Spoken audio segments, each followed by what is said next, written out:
காட்சி 1. யானை குப்பை வாருகிறது. இடம் பாண்டிய நாட்டு தலைநகர் மதுரையில் இறைவர் தெருவில் பிசிராந்தையார் வீடு. நேரம் மாலை 5 மணி. கதை உறுப்பினர் பிசிராந்தையார், பேரன் மேற்படியார், புலவர் கா, புதுப்புலவர். நிகழ்ச்சி பிசிராந்தையாரின் வீட்டு குரட்டில் யானைக்கு இட்ட கரும்பின் கட்டுகளை அது மென்று உமிழ்கின்றது. அதனால் குவிந்த கருப்பஞ்சக்கைகளை அதுவே கூட்டி அள்ளி பெரும் கூடையில் நிரப்பி வருகின்றது. பிசிராந்தையார் தாம் கடைசி பேரனாகிய கோப்பெருஞ்சோழனை தோளில் தூக்கியபடி வெளியில் வருகின்றார். அவரை தொடர்ந்து புலவர் பலர் வருகின்றார்கள். தாத்தா தாத்தா, யானையை மண்டியிட சொல்லுங்க. சரி சரி, கோப்பெருஞ்சோழனாருக்கு மண்டியிடு.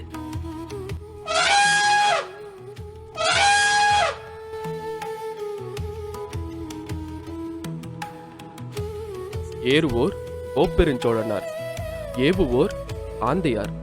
ஏன் ஐயா யானை மண்டியிடாது? நீங்கள் எந்த ஊர் புலவரே? சோழ நாடு. ஐயா, உங்களை ஒன்று கேட்க எண்ணுகிறேன். நன்றாக. இவர் பேரனுக்கு என்ன பெயர்?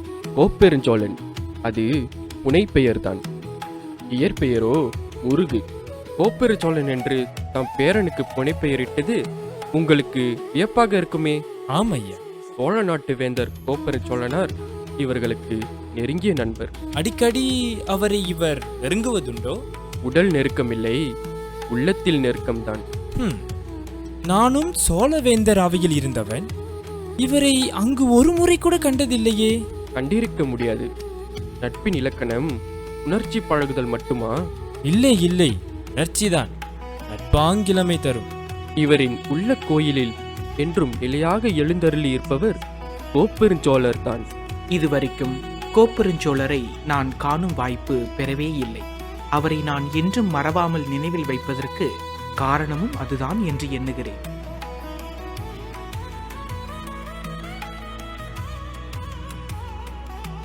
வருக மேற்படியாரே. என்ன வர வர மேற்படியார் கீழ்ப்படியாகி விட்டாரோ? காலையில் வரும்படி சொன்னேன், கீழ்ப்படிந்தாரா? வரும்படி இருந்தால்தானே வரும்படியாயிருக்கும். என் குழந்தை சோறு கேட்டான், மனைவி இல்லை என்றாள். இரும்படி உன் நெஞ்சம் என்றேன். ஒரு பணம் தரும்படி கேட்டாள். அரிசி வாங்க வரும்படி இருந்தால்தானே. திரும்படி உன் ஆத்தாள் வீட்டுக்கு என்றேன். பெரும்படி வருந்தினாள். அங்கிருக்க முடியவில்லை, இங்கு வரும்படி நேர்ந்தது. அரிசி வாங்க ஒரு பணமாயில்லை. சிரிக்க வைத்து என்னை இன்பத்தில் சேர்க்கும் நீவீர், இப்போது அழ வைத்து துன்பத்தில் சேர்த்தீர். முதலில் இதை கொண்டு போய் மனைவி மக்களின் பசி துன்பத்தை போக்கி வர வேண்டும். இதை கொண்டு போய் வீட்டில் வைத்துவிட்டு வந்து விடுகிறேன். அப்படியானால் பணமில்லை அரிசி இல்லை என்றதெல்லாம் பச்சை புழுகுதானா? வேறென்ன? ஐயா, நகை தந்து நகை பறித்தார் உங்களிடமிருந்து. நகை இழந்தது பெரிதன்று, நகைப்பை பெற்றேன், அது பெரிது. பெறுவதற்கு அரிது. மார்பணியை நீரே அணிந்து கொள்க. பொய் சொல்லியதற்காக? இல்லை இல்லை, அந்த பொய்யை நான் நம்பியதற்காக. எல்லாரும் நல்லவர் இந்த நாட்டில், எல்லாரும் செல்வர் இந்த நாட்டில். வீட்டில் அரிசி இல்லை என்று மேற்படியார் சொல்லியதை நான் ஏன் நம்பினேன் என்றார் என் உள்ளம். ஏழைகள் ஒரு சிலர் தோன்ற மாட்டார்களா என்று எதிர்பார்த்து கொண்டிருந்தது. ஏழமை தோன்றிவிட்டது என்று என் உள்ளம் நம்பிவிட்டது. ஏழைகள் இருக்க வேண்டுமா? எதற்காக ஐயா? எல்லாரும் நல்லவர் இந்த நாட்டில், எல்லாரும் செல்வர் இந்த நாட்டில். வாழ்வில் தொல்லை இல்லையே தவிர மனமகிழ்ச்சிக்கு வழி உண்டா? மேற்படியாரின் ஒரே ஒரு பொய்தானே நமக்கு விடாநகப்பை உண்டாக்கிற்று. எல்லாரும் நல்லவர் இந்த நாட்டில், எல்லாரும் செல்வர்கள் இந்த நாட்டில். தீயவர் சிலர் இருக்க வேண்டும், ஏழைகள் சிலர் இருக்க வேண்டும். இல்லையானால் மக்கள் இயக்கம் மரப்பாவை இயக்கமாக்கிவிடும். காட்சி 2.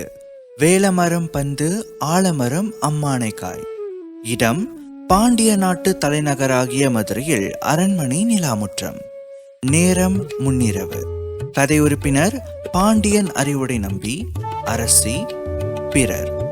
நிகழ்ச்சி நிலாமுற்றத்தில் அரசன் அரசி நின்று காற்று மலையின் நிலை காணுகின்றார்கள். தூங்காமணி விளக்கத்தை தூக்கிக் கொண்டு ஓடிய கள்ளனை போல வெள்ளி நிலாவை அள்ளிக்கொண்டு போய் கருமுகில் நள்ளிருள் உலகுக்கு திரையிட்டது. ஒன்றையொன்று தொடரும் கடலலை போல் அந்த கருமுகில் கூட்டம் தடதடவென்று தாளத்தோடு ஆடி தகதகவென்று மின்னலை செய்கிறது அத்தான். இதுவரைக்கும் நடந்த கதை இது. இப்போது பார், காற்று மழையும் கைகோத்து ஆடி மகிழ்ந்தபடி துருக்குத்தனத்தை தொடங்கிவிட்டன. என்ன இது? பூக்களின் இதழும் ஈக்களின் குரலும் நனைந்தன, மேலும் நடுங்கின. அத்தான் அத்தான், புன்னை மரங்கள் தரையில் புரளுகின்றன, தென்னை மரங்கள் வானில் தள்ளாடுகின்றன. ஆ, ரொம்ப அறிவுறுத்து. ஆராய்ச்சி மணி அலறுகின்றதே.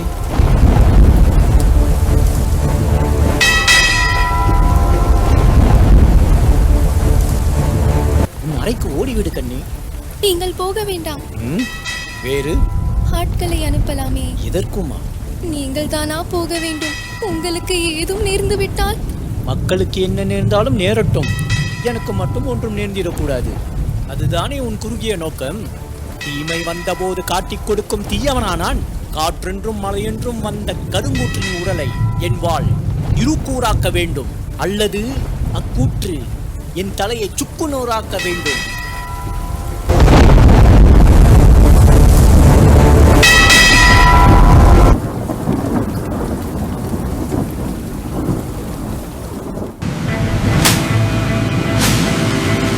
இறுக்கமாக பிடி, விடாதே.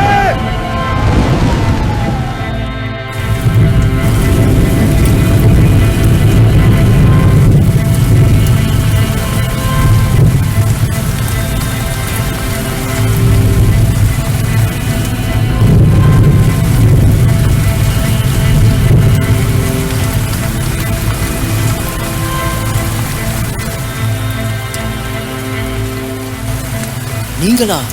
அந்த யாரே? உங்கள் இருவருக்கும் ஒன்றுமாகவில்லையே. எங்களுக்கு ஒன்றுமில்லை மன்னா. நாங்கள் நன்றாகத்தான் இருக்கிறோம். வாருங்கள் நடப்போம். மக்கள் நிலை என்ன ஆயிற்றோ? ஆமாம், உங்களை ஒன்று கேட்க எண்ணுகிறேன். காற்று மழை வலுத்தன, நாட்டு மக்கள் இல்லையா, நான் இல்லையா? நீர் என்ன ஆராய்ச்சி மணியை அசைக்க கிளம்பியது? நீவிர்தாம் நாட்டு மக்களை காப்பவரோ? வேறு யார் புலவரே? பாண்டிய நாட்டில் எல்லாரும் நல்லவர், எல்லாரும் செல்வர் என்ற நிலை ஏற்பட அல்லும் பகலும் தொண்டு செய்தது போராற்றல். எவரை நான் இழக்க முடியாதோ அவரை நான் இழந்து விடவில்லை. காற்று மலையை மீண்டும் ஏமாந்தன. பெற்றேன் என் ஆற்றலை, அறிவை. வாழ்க பாண்டியர் அறிவுடை நம்பியார். மன்னா, அங்கு அரசியல் நிலை என்ன என்று அறிய வேண்டாமா? நீங்கள் அரண்மனை செல்லலாமே. ஒன்றும் நேர்ந்திராது, வாருங்கள் நடப்போம்.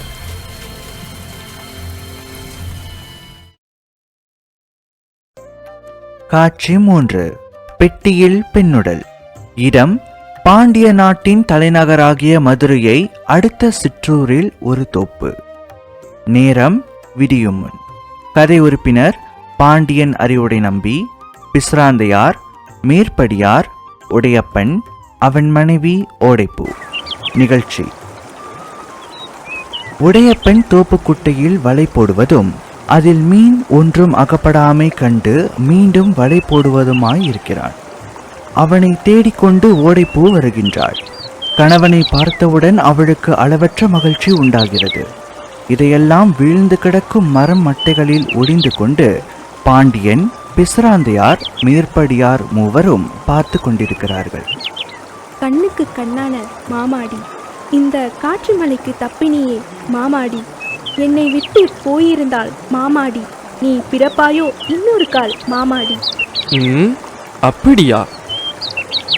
ஓடி வந்து முகத்தை காட்டும் ஓடைப்பூ, நல்ல ஓசை வண்டு தேன் குடிக்கும் வாடைப்பூ. ஆடி வந்தாய் பாடி வந்தாய் ஓடைப்பூ, என் அச்சமெல்லாம் போனதடி ஓடைப்பூ.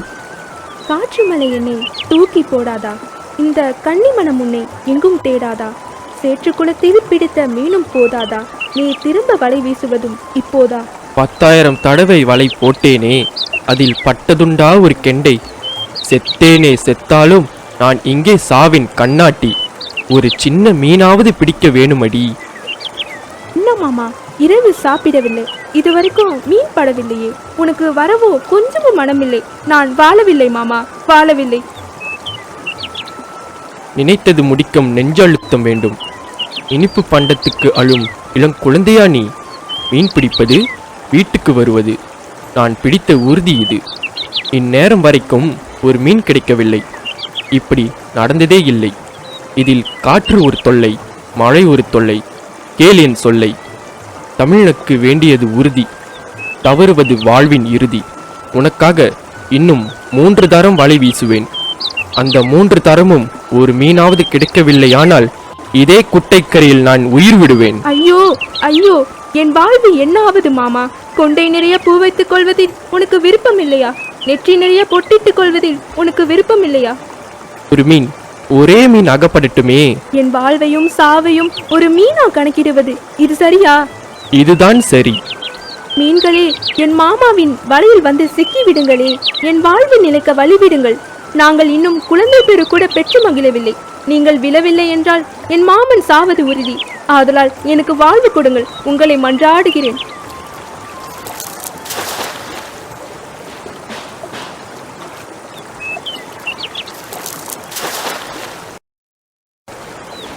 ஐயையோ, ஒன்றுமில்லையே. இரு, இன்னும் 2 தடவை இருக்கிறது. மீன்களே, வந்து விழுங்களே, எனக்கு வாழ்வு பிச்சை கொடுங்களேன். ஐயோ மாமா, 2வது முறையும் மீன்கள் என்னை கைவிட்டதுவே. என்னடி இது? இழு. மாமா, குட்டையில் இருந்த எல்லா மீன்களும் அகப்பட்டு கொண்டன இல்லையா மாமா? என்ன இது? நான் வேண்டிக் கொண்டேனா இல்லையா? அதனால மீன்கள் எல்லாம் ஒருமிக்க வந்து வலையில் மொய்த்து கொண்டன மாமா, அப்படிதானே? மன்னா, நீ நாம் சும்மா இருத்தல் கூடாது. அந்த தூயவர்களுக்கு துணை புரிய வேண்டும். நானும் வர வேண்டுமா? நானும் புலவர் மேற்படியாரும் போகிறோம்.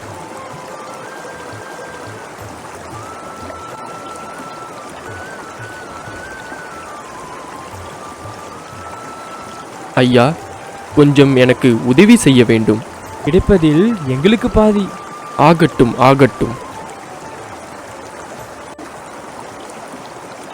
பேழை பேழை பேழை.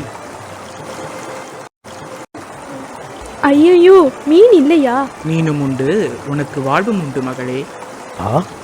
காட்டுக்கு நல்ல பொருள் கிடைத்தது பாவாணர்களுக்கு. அனைவரும் அரண்மனைக்கு போதல் வேண்டும். அலைக்காரரே, என்னே, உங்களுக்கு வேண்டிய பொருள் தரப்படும். இன்னைக்கு வாருங்கள். ஏன் மாமா, மீன் கிடைத்து விட்டதல்லவா? அதோ 2 கெண்டைகள். சாக மாட்டா இல்லையா? சாக மாட்டேன், உறுதி. நட. எல்லாருமே தூக்க வேண்டும், அப்போதுதான் முடியும். காட்சி 4. கொலை செய்தார் யார்? இடம் பாண்டி நாட்டு தலைநகர் மதுரையில் ஒரு தெரு. நேரம் நடுப்பகல். கதை உறுப்பினர் பறை முழங்குவோன், பாண்டியன், பாண்டி மன்னி, பிஸ்ராந்தையார், அமைச்சன், தச்சுப்புலவர். நிகழ்ச்சி: யானை மேல் பறை அறைவோன் அமர்ந்திருக்க யானை ஒரு தெருவின் நடுவிலே வந்து நிற்கின்றது. கூட்டமாக மக்கள் கேட்க நிற்கின்றார்கள். பறை முழக்கப்படுகின்றது. குட்டையில் பெட்டி ஒன்று கிடைத்தது. பெட்டியில் பெண்ணுடல் ஒன்று காணப்பட்டது. இறந்த அப்பெண்ணின் உடலில் நிறைந்த புண்கள் காணப்படுகின்றன. அந்த பெண்ணும் ஏறத்தாழ 7 மாத கர்ப்பிணி. நெற்றியில் குங்குமம் நிறைந்திருக்கின்றது. கற்றை குழலில் கமல்கின்றது மலர். இருக்கும் உடலும் எரிக்கப்படும் முன் வந்து காண்க. காணு மாளிகையில் உறவினர் கேட்டால் அப்பெண்ணின் உடல் தரப்படும். கொலை புரிந்த கொடியவன் யாவன் என்பதை அறிந்தவர் இயம்ப வேண்டும். பாண்டியன் அறிவுடை நம்பியின் கட்டளை. என்ன இது? எல்லாரும் நல்லவர், எல்லாரும் செல்வர். இந்த படுகொலை எப்படி நேர்ந்தது? பாண்டிய நாட்டிலும் படுகொலையா?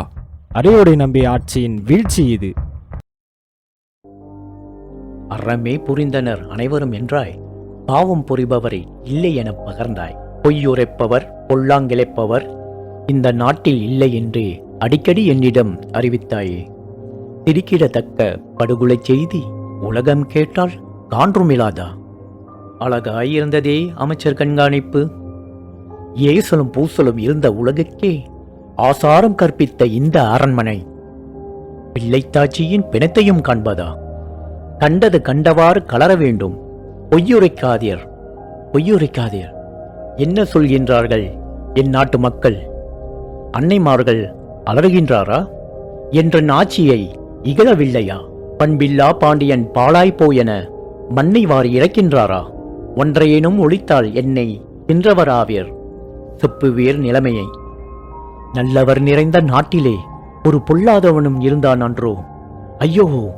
இக்கொலை புரிந்தவன் இந்த நாட்டானோ எந்த நாட்டானோ யாருக்கு தெரியும்? ஆம் ஆம், எந்த புலனும் கிடைக்கவில்லை. கொலை செய்தவன் எவன், ஏன் கொலை செய்தான் என்பதையெல்லாம் அறிய வேண்டும் அமைச்சரே, விரைவில் அறிய வேண்டும். நான் உயிர் வாழ வேண்டுமானால் விரைவில் தகவல் அறிவிக்க வேண்டும். 3 நாட்களில் நான் கொலையை பற்றிய உண்மைகளை கண்டறிந்து கூறுவேன். முடியாவிட்டால் செத்து மடிவேன். அப்படியா? நன்று நன்று. பாண்டிய நாட்டு பச்சை கிளியே, தூண்டா விளக்கு துண்ணென அவிந்ததா? எவன் செய்த படுகொலை, ஏன் செய்தான் கெடுதலை? தவம் செய்து பெற்ற உன் தாய் யார், தந்தை யார்? எவன் பெண்ணே நீ தரும் இன்பம் இழந்தவன்? ஐயோ, தாங்க முடியவில்லையே சாவின் காட்சி. சிலந்தி வளை மழையையா தாங்கும், செவ்விய உள்ளம் தீச்செடி தாங்குமா? அரசியாரே, அம்மைமாரே, விரைவில் நீங்கள் இவ்விடத்தை விட்டு விலக வேண்டும். மாண்ட உடலை மருத்துவர் ஆராய வேண்டும். உறவின் முறையார் ஒருத்தரும் இல்லையே, நாங்களும் பிரிவது நன்றோ? தாங்காத துன்பத்தால் சாக விருப்பமா அல்லது நீங்கியிருந்து நிலைக்க விருப்பமா?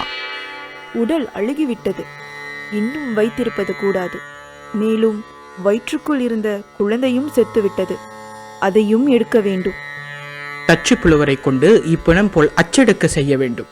விரைவாக வேலையை பாருங்கள்.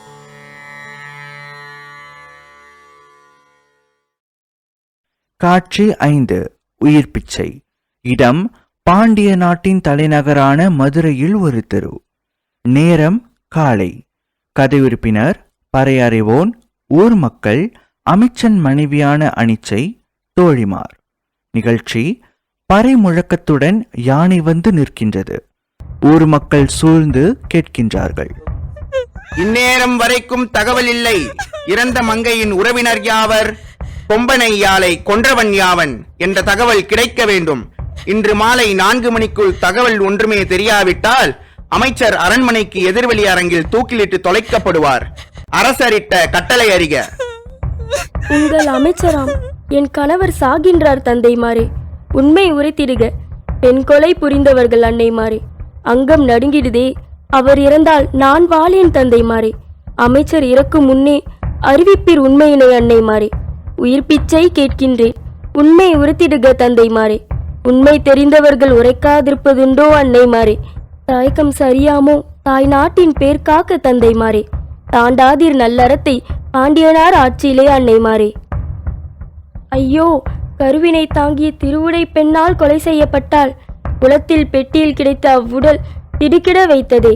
இறந்தவள் யாரோ, பேரென்னவோ, கொலைஞன் யாரோ, ஏன் இன்று வரைக்கும் ஒன்றுமே புரியவில்லை. அதற்காக மன்னர் அமைச்சரை என்றன் அருமை துணைவரை இன்று மாலையில் தூக்கிலிடுவாராம். சிறிய ஒரு தகவல் தெரிந்திட்டாலும் கண்ணான என்னவர் காப்பாற்றப்படுவாரே.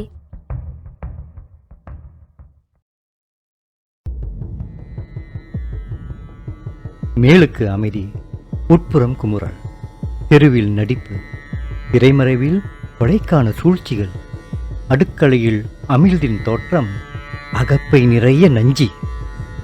எத்தனை பேர் விவுகாரர்கள், எத்தனை ஊர்காவலர்கள் கொலை களவு முதலிய குற்றங்கள் நடவாமல் பார்த்து கொண்டிருந்தார்களா, தூங்கிக் கொண்டிருந்தார்கள்? கேட்டபோதெல்லாம் கேடு ஒன்றும் நிகழவில்லை என்றே அமைச்சரும் பிறரும் நாட்டி வந்தார்கள். இந்த நாளிகை வரைக்கும் குற்றத்தை எவனும் ஒப்புக்கொள்ளவில்லை. அது மட்டுமா, இறந்தவள் என் மனைவி, என் மகள் என்று கூற ஒருவன் ஒருத்தியாவது முன்வர வேண்டுமே. இதோ மாலை பொழுது அமைச்சர் உயிரை குடிக்க வாயை திறந்து காத்து கொண்டிருக்கிறது. தூக்கு மேடை வேலை துவங்க வேண்டுமா? என்ன கேட்பதாவது? அங்கே அமைச்சர் இருப்பார், அவரையே கேட்டுக்கொள்வீர். விரைவாக செல்லுங்கள். மாலை வருகின்றது, வேலை தொடங்க வேண்டுமா? அரசரை கேட்டேன், அமைச்சரை கேளு என்றார். பாண்டிய நாடு பேரழிவு கொள்ளத்தான் வேண்டுமா? வேறு வழி இல்லையா? விரைவில் தூக்குமேடை வேலையை தொடங்குங்கள். நாளிகை ஆகின்றது, நானும் தலைமொழிகி வருகின்றேன். காட்சி 6. நானே குற்றவாளி. இடம் அரண்மனைக்கு எதிரில் அமைந்த வெளி. நேரம் மாலை. கதை உறுப்பினர் அரசன், அமைச்சன், படைத்தலைவன், அனிச்சை, தோழிமார், பெருமக்கள். நிகழ்ச்சி: நீல உடை பூண்டு அமைச்சர் மேடையின் ஒரு பால் அமர்ந்திருக்க, அண்டையில் தலையவிழ்த்து மணவணியும் கணையாளியும் கையில் தாங்கி பொட்டிழந்து பூவிழந்து அனிச்சை நீர் சோறும் கண்ணலாய் நின்றல. அரசர் அருகில் வீற்றிருக்க, தோழிமார் சிலர் அனிச்சையை தாங்கி நிற்க, அரசன் பேசத் தொடங்குகின்றான். பாண்டிய நாட்டு சான்றோர்களே, தாய்மார்களே, செல்வர்களே, நல்லவர்களே, இந்நாட்டின் நிலை இது என்று நம்பினோம். படுகொலை கண்டு வெம்பினோம். முன்னாண்ட என் முதியோர் எல்லாம் முறை தவறாமல் ஆண்டார்கள் என்று நாம் படித்ததுண்டு. இன்று இந்த படுகொலை கேட்டு நாம் துடித்துடித்ததுண்டு. பாண்டிய நாட்டில் பிறந்த ஒரு பச்சை கிளியை, அமிழ்தின் துளியை கர்ப்பம் கொண்டவள் என்றும் கருதாமல், இரக்கம் நன்று என்று தெரிந்தும் தெரியாமல் படுகொலை செய்து பதுங்கினார். கெடுதலை கண்டு நடுங்கினோம். இப்படி ஒரு பழிகாரன் உண்டானால் எப்படி அவன் உண்டானான்?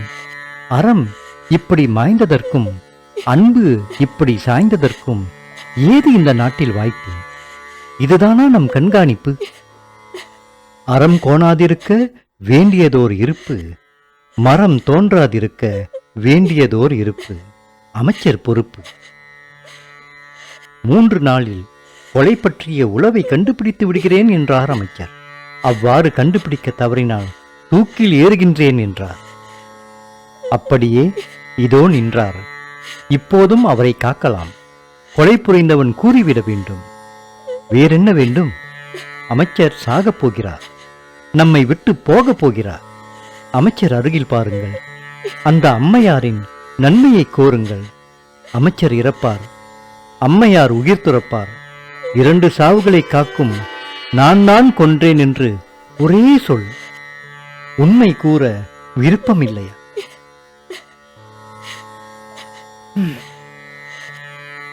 என் ஆணை தூக்கிலிடுக.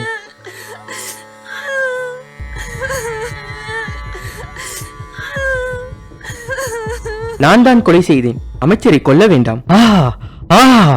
யார் அது?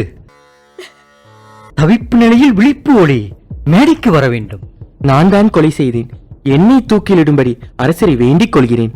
உன் பெயர்? கூற விருப்பமில்லை. கொலை புரிய காரணம்? கூற விருப்பமில்லை. கொன்றது நீ மட்டுமா? கூற விருப்பமில்லை. மற்றவரும் துணை புரிந்தார்களா? நான் மட்டுமே. கொலைக்கருவி வாளா, வேலா, கட்டாரியா? பயனற்ற கேள்வி. குற்ற விளக்கம் இல்லாமல் உன்னை எப்படி விசாரிக்க முடியும்? கொன்றவன் ஏற்றுக்கொள்கிறான். கொலை விளக்கம் தேவையில்லை. கொலை செய்த ஒருவன் கூலிக்கு ஆள் பிடித்து கொலை செய்ததாக ஒப்புக்கொள்ள சொல்லி இருக்கலாமென்றோ? வீண் மனக்குழப்பம். உன்னை இன்னான் என்று கூறவில்லை. கொலை செய்ததற்கு காரணமும் கூறவில்லை. 3 நாட்களில் அமைச்சர் ஆராய்ச்சி செய்து இந்த உண்மையை விளக்க வேண்டும். தவறினால் அமைச்சரும் நீயும் தூக்கிலிடப்பட வேண்டும். இது என் தீர்ப்பு. காட்சி 7. அச்சப்பலகை ஆணையை தாங்குமா? இடம் பிஸ்ராந்தையார் ஊராகிய பிசிர், சோலை. நேரம் காலை. கதை உறுப்பினர் பிஸ்ராந்தையார், மேற்படியார், உருமாற்றி வந்துள்ள சோழ இளவரசு, சோழ நாட்டார் 2, பாண்டிய நாட்டான் 1. நிகழ்ச்சி: மேற்படியாரும் பிஸ்ராந்தையாரும் பேசிக் கொண்டிருக்கிறார்கள். ஓடையை தாண்டி வர யானைக்கு ஒரு பலகை போடப்பட்டது. யானை அதன் மேல் வரும் நேரம். எல்லாரும் நல்லவர், எல்லாரும் செல்வராகும் நிலையை உண்டாக்கினீர்கள் ஐயா. அரசர் துணையால் உண்டாக்கினோம். அதை யார் மறுப்பார்? அப்படிப்பட்ட நிலையை உண்டாக்கிய நீங்களே அதை தலைகீழாக்க எண்ணுகிறீர்களா? தீயாரும் சிலர் இருக்கத்தான் வேண்டும், வறியவரும் சிலர் இருக்கத்தான் வேண்டும் என்று எண்ணியதுண்டு, சொல்லியதும் உண்டு. எல்லாரும் நல்லவர், எல்லாரும் செல்வர் என்ற நிலை நீடித்தால் வரும் இழுக்கு என்ன? இதுவரை நீடித்தது. அதனால் ஏற்பட்ட நன்மைதான் என்ன? நன்மை இல்லை என்றா சொல்லுகிறீர்கள்? நன்மை இல்லை, அதனால் தீமைதான் ஏற்பட்டது என்றும் கூறுகிறேன். இதில் நீர் வியப்படைவதைக் கண்டு வியப்படைகிறேன். விரிவாக சொல்கிறேன் கேள். எல்லாரும் நல்லவராகிவிட்டார்கள், எல்லாரும் செல்வராகிவிட்டார்கள். இதனால் மக்கள் உள்ளம் மென்மை அடைந்து விட்டது. பகைவராலோ இயற்கையாலோ ஏற்படும் துன்பத்தை ஒரு சிறிதும் தாங்க மாட்டாதவராகி விட்டார்கள். இது மட்டுமன்று, முக்குணங்களின் மாறுபாட்டால் மக்கள் உள்ளத்தில் திடீரென நன்மை செய்வதும் தீமை செய்வதும் ஆகிய கோளாறுகள் ஏற்படும். தீமை படையெடுக்கும் போது அதை தடுத்து தன்னை காத்து கொள்ளும் வன்மையும் இல்லாதொழிந்தது. எனவே எல்லாரும் நல்லவர், எல்லாரும் செல்வந்தர் என்ற நிலைமையால் மக்கள் உள்ளம் எளிதாகிவிட்டது. வரும் துன்பத்தை சிறிதும் தாங்கவில்லை என்றீர்கள். இது எனக்கு விளங்கவில்லையே.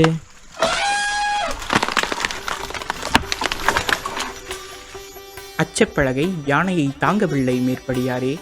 ஆஹா, நல்ல எடுத்துக்காட்டு. மெலிந்த உள்ளம் வெம்மையை தாங்காது. விளங்கிற்று விளங்கிற்று. தீயவர் சிலரும் வறியவர் சிலரும் தோன்றத்தான் வேண்டும் என்று ஏன் சொன்னேனெனில், இவ்வாறு தீயவர் சிலரும் நாட்டில் தோன்றினால் வாழ்க்கையில் சுவை பகுதி இது, சுவையற்ற பகுதி இது என்று உணர முடியும். அது மட்டுமன்று, அப்போதுதானே மக்களுக்கு இன்னும் என்ன செய்ய வேண்டும் என்று நமக்கு புரியும். எல்லாரும் நல்லவர், எல்லாரும் செல்வராகிவிட்டார்கள். அவர்களுக்கு இன்னும் என்னதான் வேண்டும்? வல்லமை வேண்டும். ஓஹோ, எல்லாரும் நல்லவர், எல்லாரும் செல்வர், எல்லாரும் வல்லவர். ஓஹோ ஓஹோ. இன்னும் இதில் உமக்கு தெளிவு ஏற்படவில்லை போலும் மேற்படியாரே. இங்கு எல்லாரும் நல்லவராய் இருந்தார்கள். நாட்டில் எல்லாரும் செல்வந்தர்களாய் இருந்தார்கள்.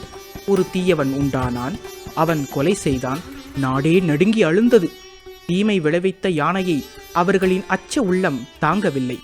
எல்லாரும் வல்லவராக இருந்தால் நிலைமை என்ன ஆகியிருக்கும்? கர்ப்பமுடைய ஒரு மங்கையை மற்றவன் கொலை செய்ய கத்தியை எடுப்பானா? எடுத்தான் என்றால் அந்த வல்லவள் அவனை தூக்கி தரையில் அல்லவா அடித்திருப்பாள். அவள் குற்றவாளி கூட அல்ல.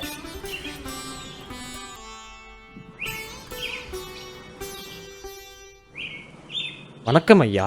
வணக்கம். நீங்கள் யார்? நீங்கள் இருவரும் ஏன் நிற்க வேண்டும்? அமர்வதுதானே. பரவாயில்லை, நாங்கள் நிற்கின்றோம் ஐயா. எந்த ஊர்? என்ன செய்தி? நானும் இவர்களும் சோழ நாட்டினர். கோப்பெருஞ்சோழனார் நலந்தானே?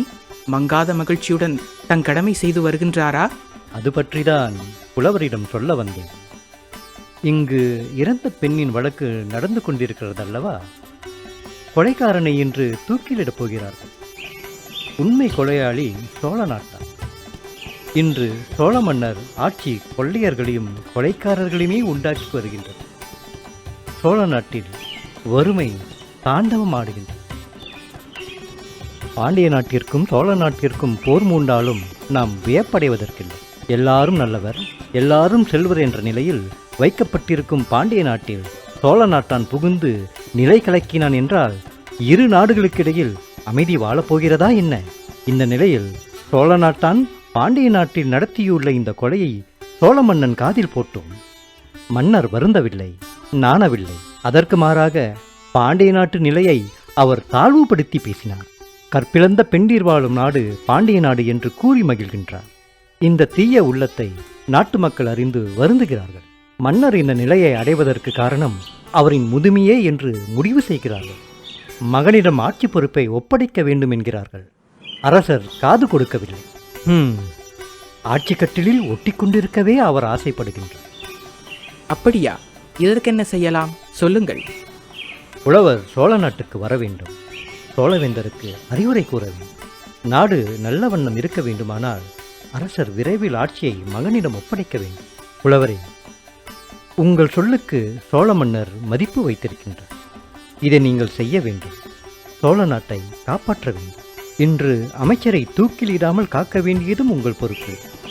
அதே நேரம் கொலையாளியில் தூக்கிலிட்டு கொலை செய்து தண்டிக்க வைக்க வேண்டியதும் உங்கள் பொறுப்பு. உலகு தொடங்கிய நாளிலிருந்து இன்று வரைக்கும் மேம்பட்டு வருகின்ற சோழர் ஆட்சியின் அடிப்படையிலேயே மாசு ஏற்பட்டு விட்டதா? அப்படி ஒன்றுமில்லை. போகட்டும். இன்னொன்று கேட்க விரும்புகிறேன். தமிழனின் உயிர் தமிழே ஆகும். தமிழில் பற்றில்லாதவன் தமிழன் அல்லன், அவன் உயிர் உடையவனும் அல்லன். சோழ மன்னன் தமிழ் வளர்க்கும் பணியில் மனத்தளர்ச்சி அடைந்ததுண்டா? அப்படி ஒன்றுமில்லை. போகட்டும். மற்றொன்று கேட்க விரும்புகிறேன். ஆட்சித்துறைகள் 6. அவை உளவு, தொழில், வணிகம், வரவு, தச்சு, கல்வி என்பன. இந்த 6 துறைகளில் ஏதாவது அசைவற்று போனதுண்டா? செவ்வனம் நடவாது போனதுண்டா? அப்படி ஒன்றுமில்லை. சோழ மன்னர் மேல் வேறு என்ன குறைபாடு கூறுகின்றீர்? மூப்பின் வாய்ப்பட்ட மன்னர் தம் காப்பு தொழிலில் கண்கெட்டு வருகின்றாரே என்றேன். அன்றியும் தலைக்குயர்ந்த பிள்ளைகள் இருக்கையில் அவர்களுக்கு முடிச்சூட்டாமல் இவரே தொல்லையுற்று வருவதில் மக்களுக்கு வெறுப்பு ஏற்படாதா என்று கேட்கிறேன். இன்ன துறையில் கண்காணிப்பில்லாத காரணத்தால் இன்ன குற்றம் ஏற்பட்டது என்று தெளிவாக கூறுங்கள். பாண்டிய நாட்டில் ஏற்பட்ட படுகொலைக்கு சோழ நாட்டின் தீய ஆட்சியேதான் காரணம் என்று கூறுகிறேன். படுகொலையின் முடிவு தெரிந்துவிடவில்லை. சோழ நாட்டானே இந்த கொலை குற்றம் புரிந்தான் என்று கூற முடிந்தாலும் சோழ மன்னன் ஆட்சி மாசுபட்டு விடாது. மாசுபட்டதாக சொல்லப்படலாம். நண்பரே, இது ஆளின் குற்றம் என்று. அந்த ஆளின் நிழலில் அண்டிய பறவை செய்த அதன் வேரை பாருங்கள், அடிமரத்தை பாருங்கள், கிளை இலைகளை பாருங்கள். அவை மாசற்றவை, இருந்தபடியே இருக்கின்றன. பறவை இழைத்த குற்றம் ஆலமரம் இழைத்த குற்றம் என்று இருக்கட்டும். உங்களை மற்றொன்று கேட்க விரும்புகிறேன். தமிழர் நிறை மனைவியின் கற்பை வைத்து நிறுக்கப்படும். தமிழ்நாட்டில் மன்னர் மனைவியார் கற்பு தவறியதுண்டோ? என்ன என்னண்ணையாரா? முகமுடியை கிழித்துக் கொண்டீர் இளவரசே. பண்பு வேறுபாட்டால் தந்தைக்கு மாசு ஏற்படுத்த முனைந்து விட்டீர். ஆளின் மேலிருந்து எச்சமிடும் பறவை போல உங்கள் மனநிலை திருந்த வேண்டும், அல்லது பொறுத்திருக்க வேண்டும். குறைபாடு உள்ளது உலகம், அது பல திருத்தங்களை பெற வேண்டும். அதற்கான கருவூலமாக தந்தையார் சோழ மன்னர் திகழ்கின்றார். புலவரே, நீங்கள் தூக்கு மேடை நோக்கி வர வேண்டுமல்லவா? வருகின்றேன். அமைச்சரை காக்க வேண்டுமல்லவோ? தீர்ப்பு அறத்தராசில் வைக்கப்பட்டு விட்டது. தீர்ப்பு கூறுவோன் உரிமையில் தலையிட எவனுக்கும் உரிமை இல்லை. தலையிடுவது இழிச்செயலும் ஆகும். சோழ நாட்டு கொலையாளிக்கு ஏற்ற தண்டனை ஏற்பாடு செய்வது பிழையா? பிழையில்லாமல் வேறென்ன? எதை எப்படி இருப்பினும் அங்கு போகலாம், வாருங்கள். நன்று, போகலாம்.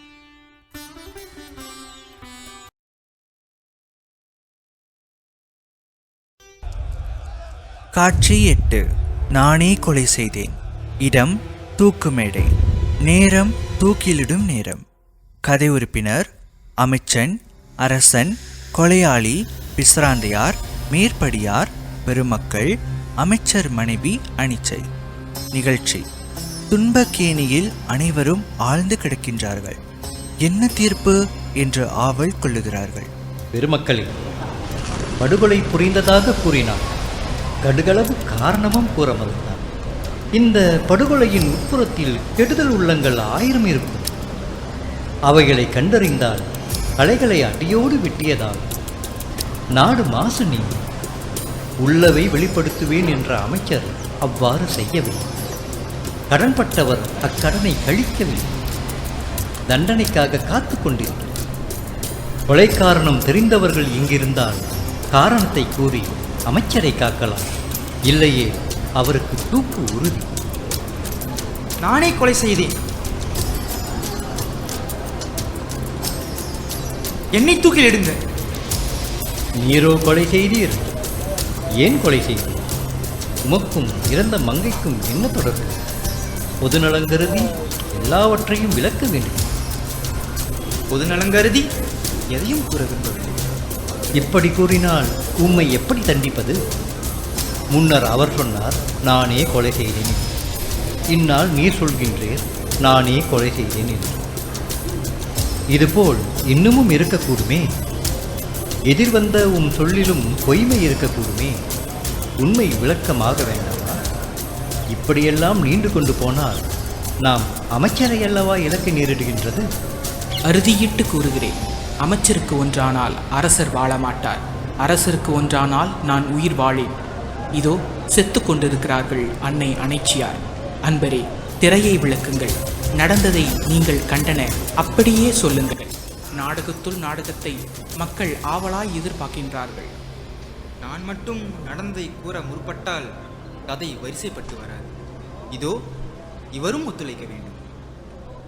பொதுநலம் கருதி